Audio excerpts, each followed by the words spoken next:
My name's Zack Parker, and I'm the writer, producer, director, and editor of Scalene. Evan, stop it! Just stop that! Can't you see I'm trying to help you? What is wrong with you?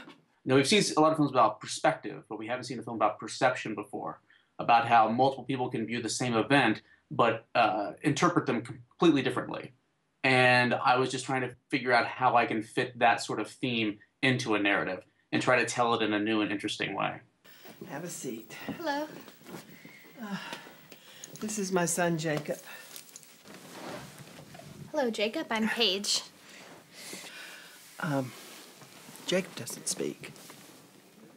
And so it was a goal for me on Scalene that I would have some actors in it that people would recognize, or at least they would have some big credits that people would recognize, and substantial roles in those films and in those credits.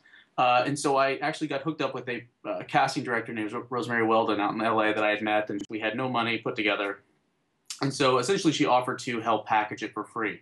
And so we spent about 1.5 years, 2 years casting that film. And at the same time, I'm trying to raise money through private investors by actors who we have interested along the way.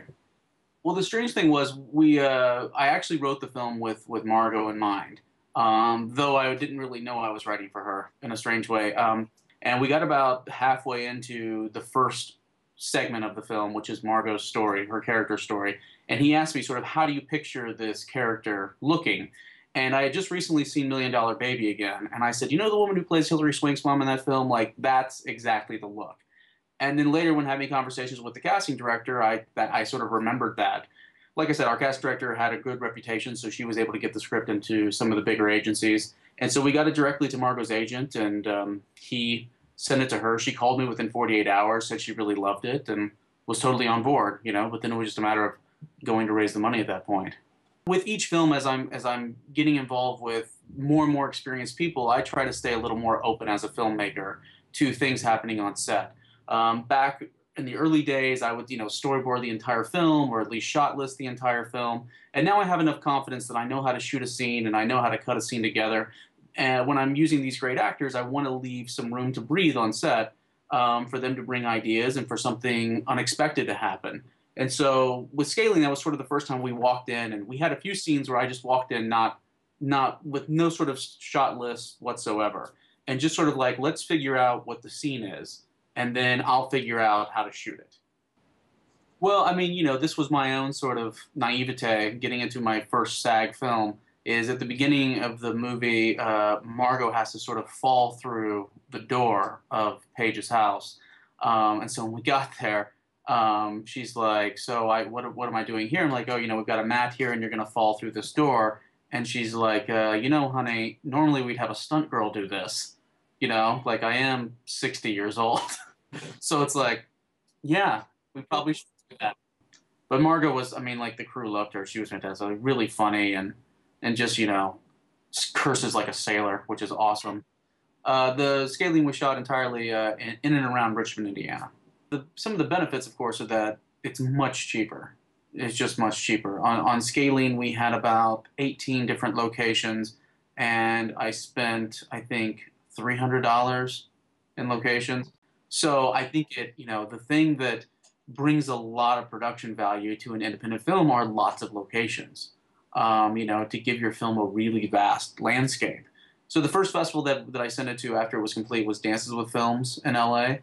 So we did get into that festival, and we're lucky enough to win that festival. Brandon Harris, who was at Filmmaker Magazine, he was one of the programmers at the Cincinnati Film Festival, which Scalene also actually won.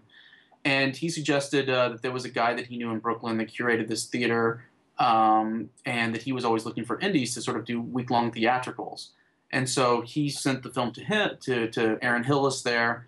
And Aaron really liked the film and wanted to program it pretty quickly. So in January of, it would have been 2012, we had a week-long run in New York City.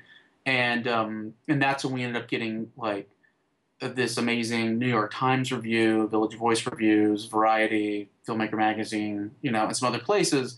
And it was actually a New York Times critics pick. And so that sort of opened a new sort of set of doors. I mean, the question I get all the time is, how do you raise money for a film?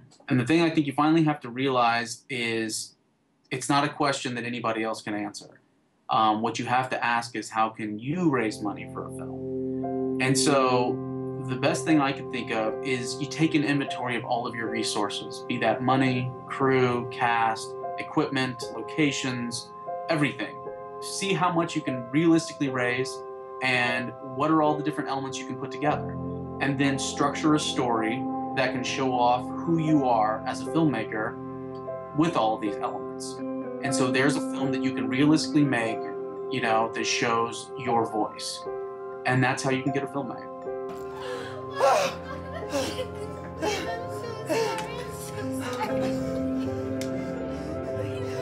Yeah, I'm sorry, Paige. I'm sorry too.